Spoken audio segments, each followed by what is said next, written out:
Thank you very much. What Biden is doing with respect to Israel is disgraceful.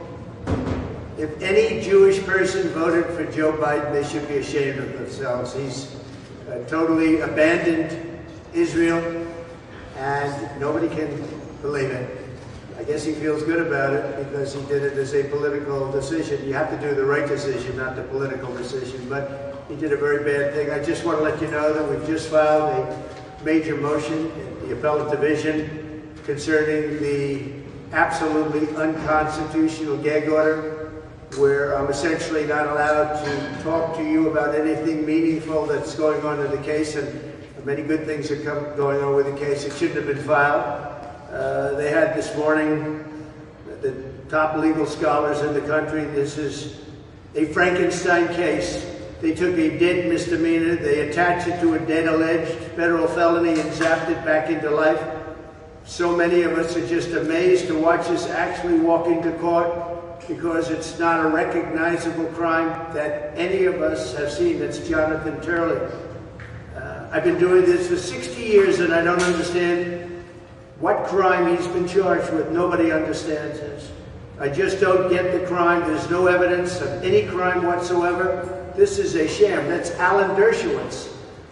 And these are people that they speak their minds. They're not for me, they're for justice. This is another one. This is without precedent in American history. Only with the desperation of President Joe Biden and his fanatic left-wing enforcers did it become possible to think about arresting and jailing their major political opponent. This case must be taken out of Judge Merchan's hands because he's totally conflicted. Judge Merchan is totally conflicted, like probably no judge has ever been conflicted before. Here's another one, Manhattan DA Alvin Bragg. His prosecution of former President Donald Trump violates both the federal and state constitutions. This is a prosecutor making it up as he goes along. Due process worthy of the names does not tolerate that. So these are statements. This is Andrew McCarthy made that statement, highly respected. Judge is allowing wide scope of information that has absolutely nothing to do with the case. That's Rebecca Rose Woodland, Fox News. Today we have Rick Scott here, Senator Rick Scott. We have other politicians here. We have people, many people in support. The outside of this building is closed down like Fort Knox. Nobody's ever seen. We have so many police down here, New York's finest, and they are New York's finest.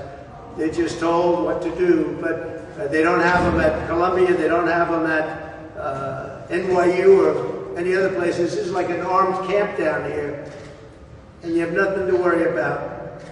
Believe me, your problem is from the left, it's not from the right. Big problem from the left. It's from within our country. That's a bigger, in my opinion, a bigger danger than China or Russia. You have it from the outside and you have it from within. From within is a bigger danger to our country, and it's from the left, not from the right. But Rick Scott's here and he said you can't go after political persecutions. This is a shame. This should not be happening in our country. And Senator Ted Cruz put out a very strong statement about attacking Donald Trump and the American voter. It's an attack on both. This is purely and simply election interference. There is no case. So that's the way it is, but here we sit after 2.5 weeks, and I think you'll see some very revealing things today, and I want to thank my lawyers. They've done a very good job, but I'd rather thank them after it's over as opposed to now, because we don't want them to get carried away. There's no case. Should have never been brought. Alvin Bragg didn't want to bring it. Cy Vance didn't want to bring it, and he didn't. He left. He didn't bring it. Everybody's looked at it. Southern District didn't bring it. Federal elections didn't bring it. It's also a federal case, not a state case, which they're not allowed to do, but these are minor details. So I just want to thank you for being here, and we'll see you later in the afternoon. Thank you very much.